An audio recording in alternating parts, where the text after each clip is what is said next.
again, kind of another historical time of giants is during World War II. In the Japanese, they were taking over the Polynesian island area, and more specifically, like Guadalcanal. Oh, wow.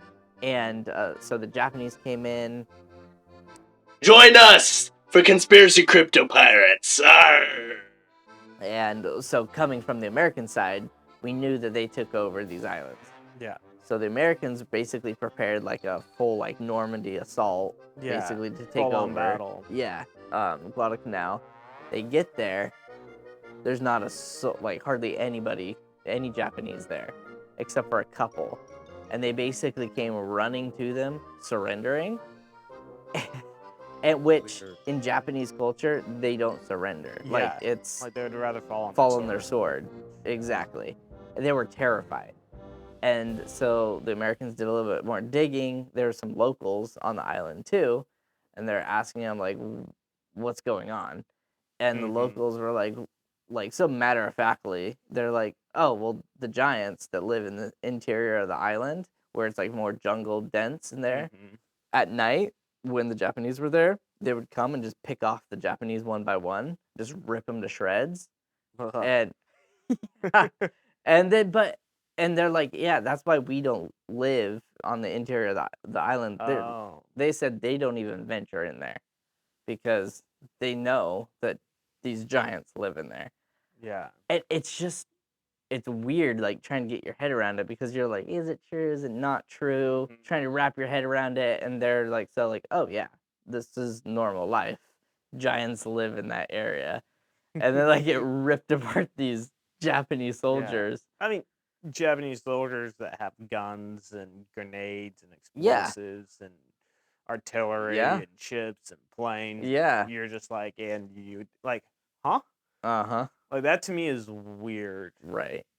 It's terrifying. It's weird, and then it's weird how it's covered up, and like there's supposedly like in the probably like late 1900s, maybe early 1800s, farmers that were like farming all of like North America, when they were tilling up, they would till up and hit these giant bones and Wow. stuff. I didn't know that. Yeah. That is fascinating.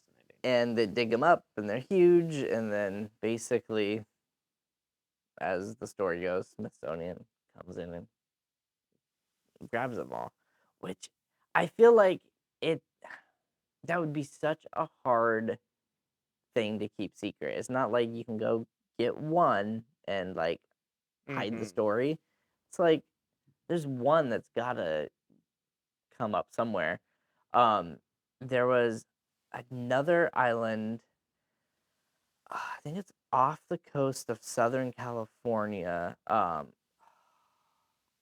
It's like right off the coast, so it's not too far off. Okay, kind of by the LA area. Yeah, I think think it's know down there. what island you're talking about. I guess even up until like 70s, 80s, there was a guy on that island that found a bunch of giant bones and had like a warehouse museum.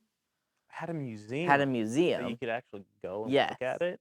And there was people that would go and look at it, and the person, I think it was a video I saw online, their grandma actually went there, toured the museum, and they're like, I wish you got pictures.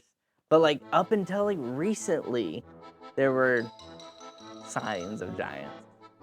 Very fascinating. If you scallywags don't like and subscribe, then I'll send my man after you. Go get him.